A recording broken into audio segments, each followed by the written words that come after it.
Hey everyone, this is Pete, and after a long break, welcome back to Evercade A to Z, a series of explorations of the games for Blaze's Evercade retro gaming platform. Today's game is Tanzer. It's just a 2019 release for Mega Drive, subsequently brought to Evercade as part of the Megacat Studios Collection 1 cartridge. It was developed by Swedish developer Mikael Tillander as a Kickstarter-funded project, and a specific homage to games including Strider and Hakane the Final Conflict, as well as the art of Keita Amemiya and Roger Dean, and the anime The Guyver, so a fairly wide range of influences there that are all very apparent in the game itself. The game's Kickstarter smashed through its initial goal of 20,000 Swedish krona, which is about £1,600, in a matter of hours after launch, and it eventually raised a total of 145,505 krona, which is nearly £12,000, and that allowed Tillander and his collaborators to expand the scope of the game considerably. In the run-up to the Evercade's original launch, this game was one of the titles that garnered the most attention because it was visually impressive, very striking, and something that was pretty much unique to the system. Yes, you could get it on the Mega Drive, but this being on Evercade was a big selling point for the system. So, to be honest, it's not a game I've spent a huge amount of time with up until now because it's quite a challenging game, and also in the early days of the Evercade, this is one of the ones that had a bit of trouble with the HDMI output, causing some glitches in the sound. But with the advent of the Evercade VS and numerous patches to the handheld firmware, this now works absolutely fine with video capture hardware and on HDMI televisions and so on. So, let's go play Tanzer. Okay, here we are with Tanzer for Evercade from the Megacat Studios Collection 1 cartridge. We're playing it on the Evercade VS, as you can see. So here's the information page about the game. Hack and slash your way through more than something levels of arcade brutality. From the Old West to ancient Rome, challenge yourself through the fast-paced trials Tanzer has to offer. Become the last survivor of an interstellar plague while you crush enemies, grab loot and transform with transmutational powers. Collect gems from defeated enemies and use them to purchase upgrades and other items between levels. Battle deadly bosses as you weave and slice your way through their attacks. Master the deadly dance of combat. So 3 buttons to use there. So A is for jump, and you can triple jump in this. There's an attack button, and there is a special attack button. So let's play. I'm rubbish at this game, by the way, so I can't guarantee we're going to get very far in this at all. But, well, I guess we'll have to wait and see. I also haven't played it for a little while. All I ever wanted was to dance. Alright, let's begin. Let's also check the options. Font, readable, story. We'll go for readable. That's just sound test. Controller, those are Mega Drive controls. Performance, gold collect animation off, weather effect normal. We'll just leave all these on the default settings. And let's begin. AD 1872. My partner was first to turn to the West. Alright, so the concept of Tanzer is that you are originally a ballerina and you've been like cybernetically something. And it's your job to work your way through all these levels and hack and slash your way through enemies, collect gold, upgrade yourself, destroy things. It's one of those games where the plot really doesn't matter all that much, but it does add an interesting sense of context if you do pay attention.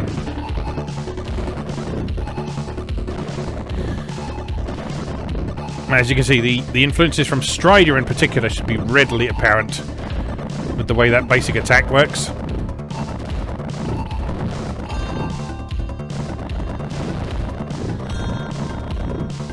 But there's also a lot of influence from things like shoot-em-ups and stuff with the bullet patterns and the enemy waves and that sort of thing.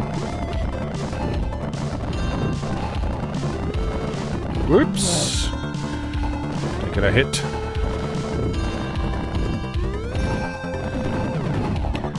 So there's lots of different routes through all the levels in this.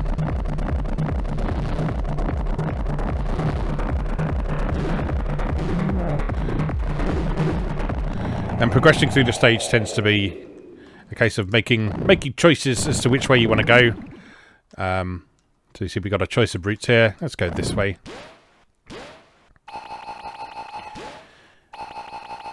And so you don't have to take the same route through the level each time. Right, it's got 130 gold, so we can afford the power of stone transmutation, and the power of fire transmutation. We can replenish some energy. That's about it. Let's just take some energy for now. Because I believe you only have one life in this, if I remember correctly. So, let us proceed onwards to the next stage. So we're still in the same time zone. Slightly different visuals. I believe the original intention for the Kickstarter was, I think, to have 5 stages per sort of time zone. I don't know if it stayed at that, to be perfectly honest. Because one thing that was clear from the success of the Kickstarter was the fact that it allowed Tillander to do much more with the game than he originally intended, so I don't know if that equates to more worlds in the same structure or more levels within one world, or... And to be honest, I've never been particularly good enough at this game to be able to sort of show you with any great confidence. But we'll see how we get on today.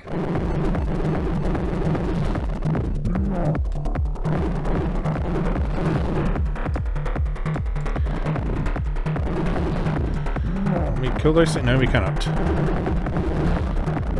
Oh dear, I'm dead. As you can see, this game is pretty tough. New high score though. Hooray. Alright, let's have another go. Now, you can, of course, save your game using the Evercade save feature. With games like this, it always feels kind of counter to the intention to use that, though. Especially as there is a save function in the game that costs you 500 gold to use. So saving is obviously supposed to be a luxury in this game. Ouch. Taking damage already, that's disappointing.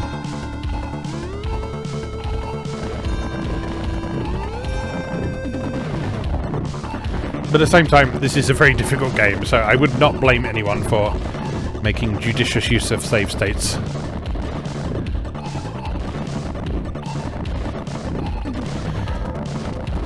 Particularly with the excellent quick save function that there is on the Evercade VS and the new handheld firmware.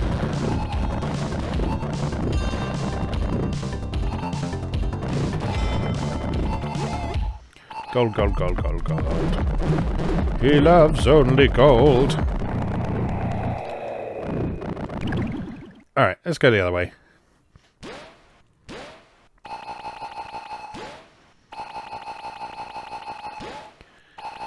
Lots of points. I'm not sure what the jump bonus is for. What can we afford this time? We can afford fire or stone. Well, that's about it. Let's go for fire. So now I believe we can press B, and that allows us to do that. And you have to wait for it to recharge before you can do it again. But that might be useful.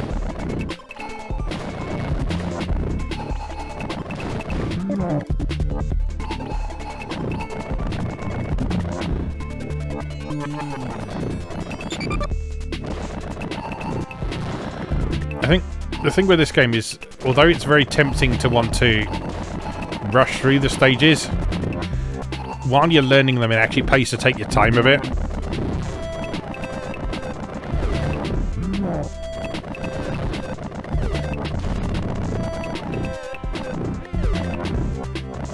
Just so you can hopefully avoid taking a bit of a bit of damage along the way.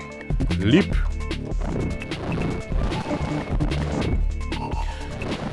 One thing worth noting is while you do your double and triple jumps, you are attacking as well. Whoa! Oh dear. Not doing too well so far, are we? Alright. I think that way's slightly easier though. So let's go that way again.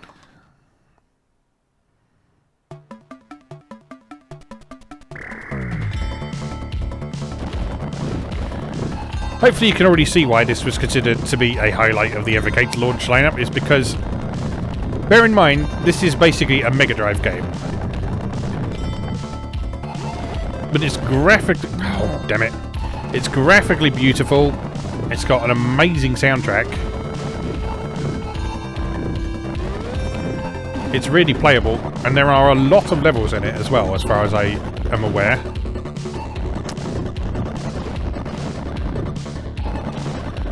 So it's going to take you a fair old while to get through it, even with save states, I suspect.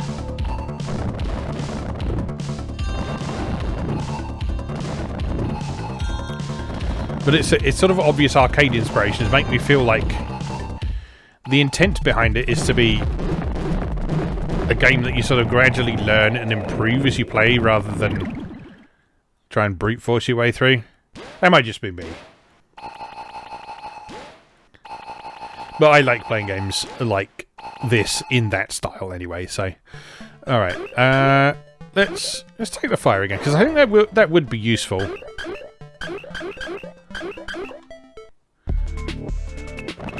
If we just use it effectively.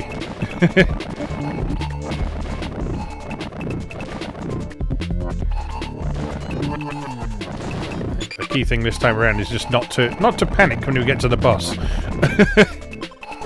Which is what happened last time. The thing fell on me, I panicked, and things just declined from there.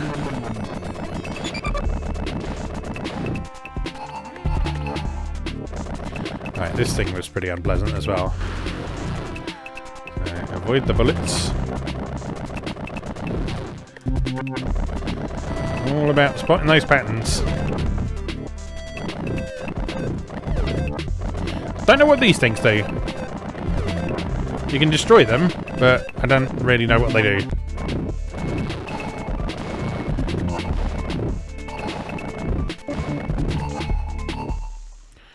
Alright, come on then. Oh god, they keep... So they come two at a time. And then there's those slow moving bullets there, which aim right at you but don't home.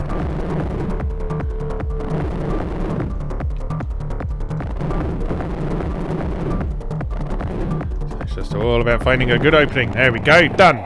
Beautiful. I think we're now genuinely the furthest I've ever got in this game. Right, we've got 67, which is not enough for anything, so fair enough.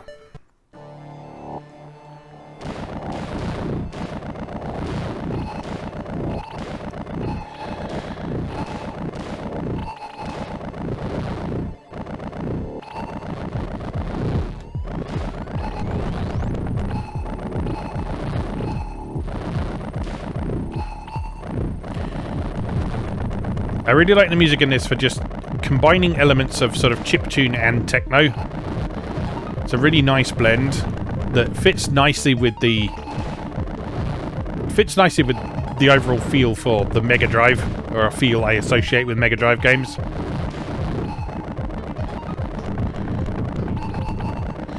But it also helps make this feel like a distinctively modern game as well.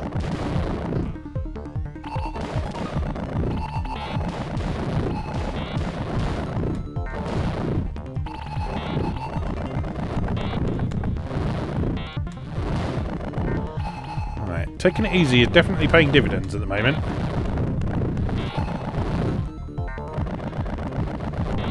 May not be quite as fun to watch as just charging straight through the levels, but it's working. Damn it, I'm going to stick to it. I love the enemy design in this stage. Just you slice the cowboy in half.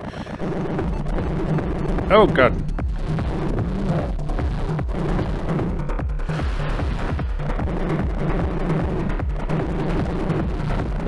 Ow. Oh, this isn't going to end well.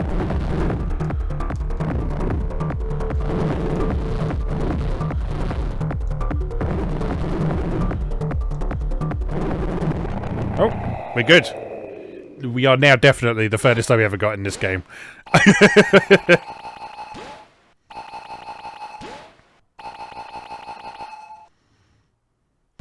Right, definitely some health.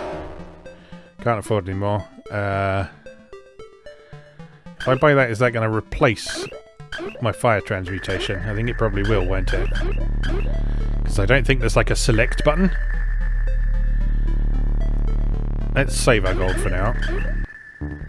Oh my god, a boss. Actual boss, as opposed to mini boss. Oh! Jesus Christ.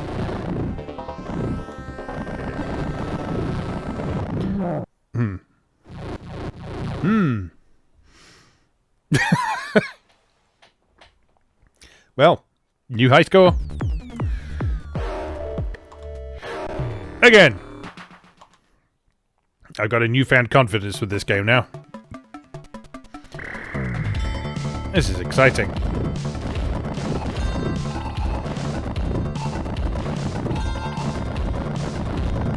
Oh. To be honest, part of the reason I put off playing this game in any great seriousness is the problem. Damn it! The problems it had with HDMI output when the Evercade first launched. There were just a select few games that didn't play nicely with HDMI output, particularly if you were connected to a capture card, and this was one of them. And with the graphics and presentation of this, I really wanted to play it on the television. And so I sort of resolved to wait until those issues were sorted out, which they were. But I never actually got around to going back to it, so largely because so much other cool stuff came out for the Evercade in the meantime, I found sort of the original lineup of cartridges sort of falling a little bit by the wayside. But getting back on track with this series will encourage me to go through all of the carts in the library and give every single game a chance, just like I've done with other series. But as always, it's going to take a little while because there's well over 200 games available for the Evercade now, and more on the way. So at the time of recording, we're currently awaiting the Gremlin and the Renovation collections. I'm particularly excited about the Renovation one because there's a bunch of games there that I really want to play. There's there's Valis and Valis 3, there's El Viento, there's what else is there?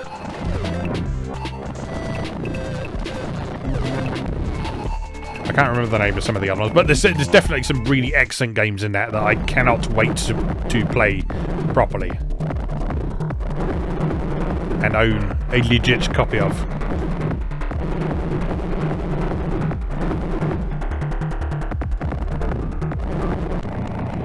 There we go. Now I got it. Easy!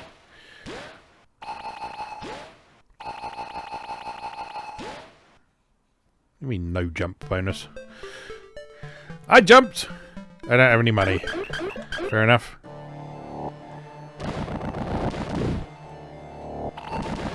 I don't know if jump bonus has anything to do with those weird orb things.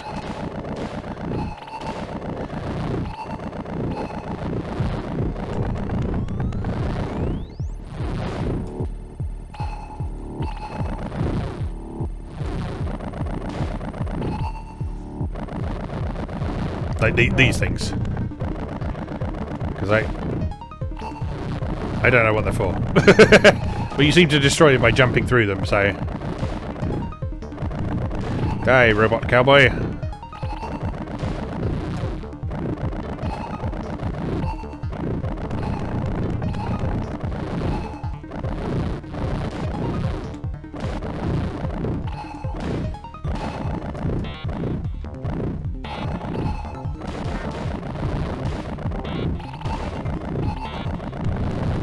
Ouch.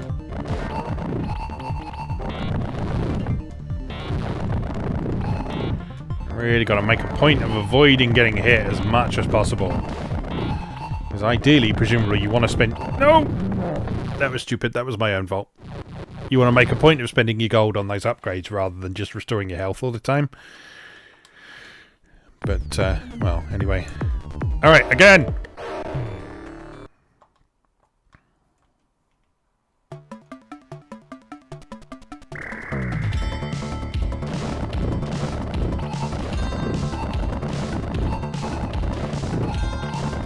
Right, we got this. No!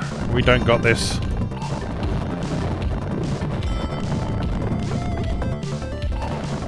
Just concentrate. Pay attention to bullets. Move out of the way. Staying safe is the priority, not killing stuff.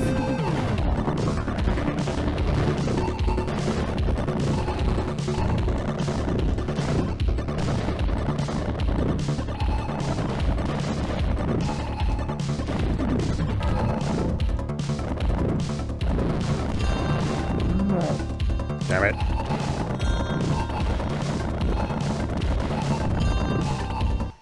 Maybe the jump bonus is the number of things you killed with the jump attack. I do not know. Anyway, get some health back there. Then we're going to have to waste our money on getting some health here. I don't have to, but I think it's probably the sensible thing to do.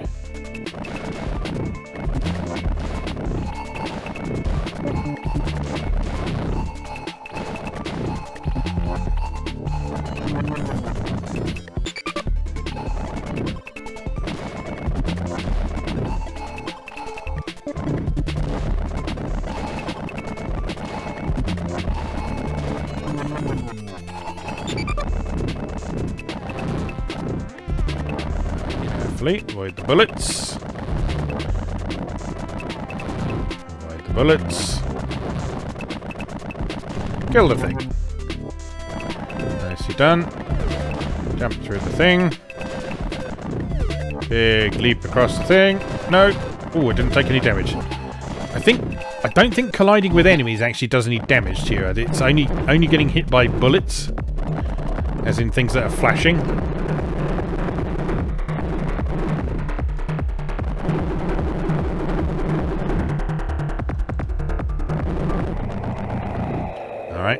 Okay, can comfortably get that far now. Got absolutely no gold though.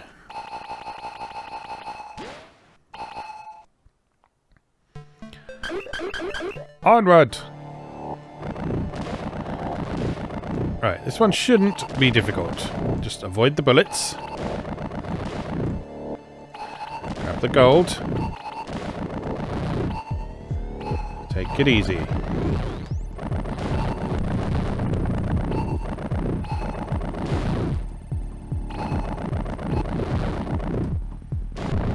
Oh no!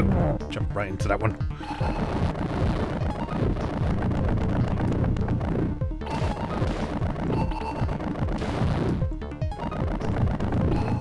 Nope! Ran right into that one as well. I'm an idiot.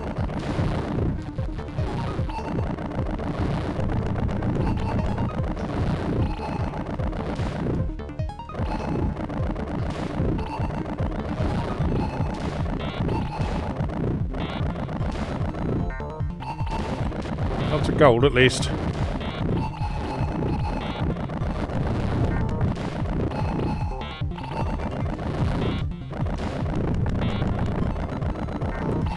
Could do with a collectible Healy item, but they seem to be pretty few and far between.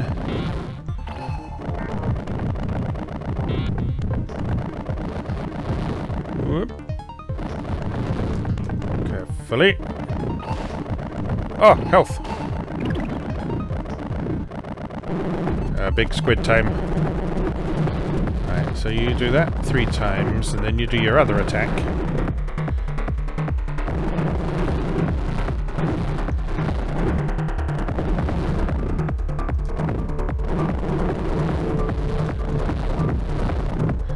Easy. It's all about the dance steps. There we go. Nicely done. And again, no money for an upgrade, but we'll get some health.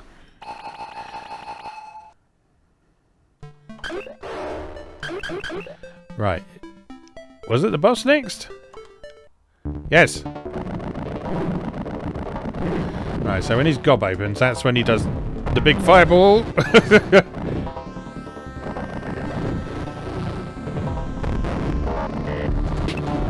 just need to get into the rhythm of it.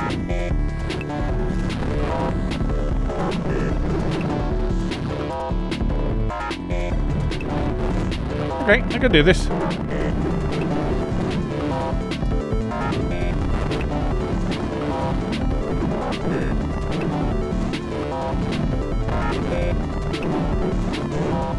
See, all about the rhythm.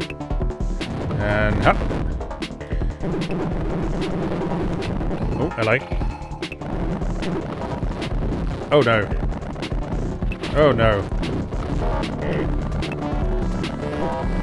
How dare you be a multi-phase boss battle?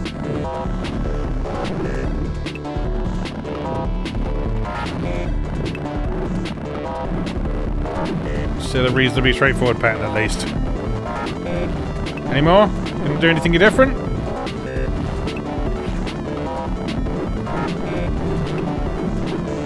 I have you now!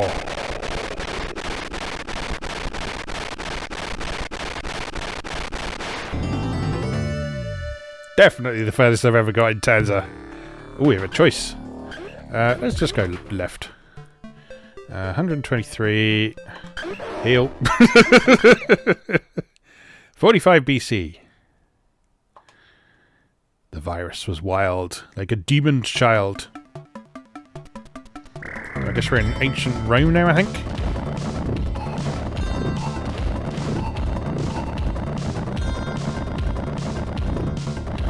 Please die.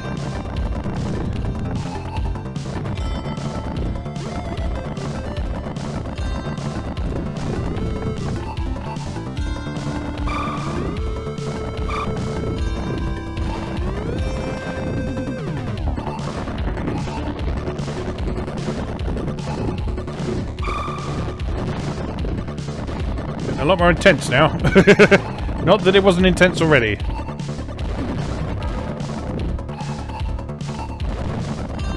It's nice that we're getting a blend of existing enemies and brand new ones, so it doesn't sort of overwhelm you with too much new stuff straight away. Ow! That's not very nice. Stop that.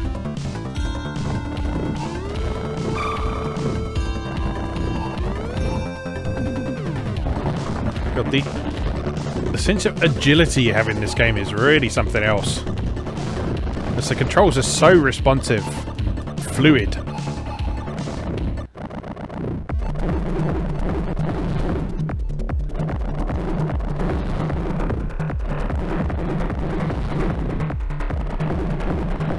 A running theme of bosses being people being executed, huh? Jerry!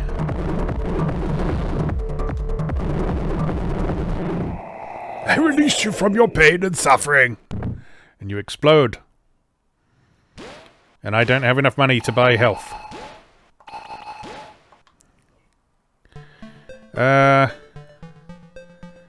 Fine, whatever. Get the stone power. See what this does. It does a big sort of stony uppercut.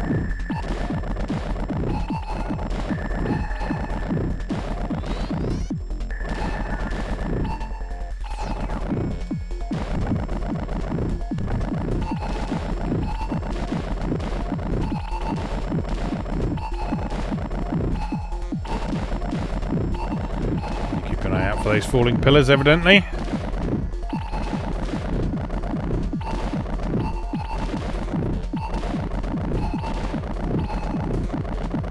One of you's going to fall, aren't you? Yeah, you are.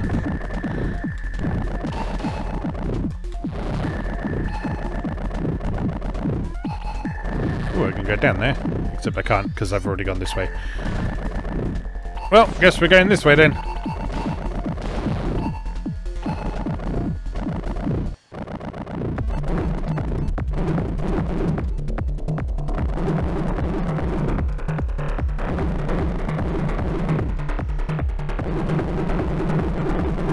Isn't this so cool? I mean, I know this is technically a mini boss, I guess, but it still counts. It's still got the word boss in it. There we go. And they always die in really satisfying ways as well. Onwards!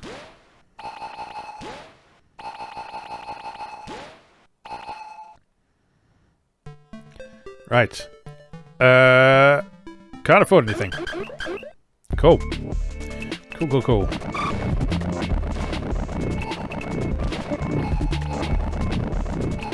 Oh, you can attack the pillars, huh? Well, isn't that interesting? Ouch.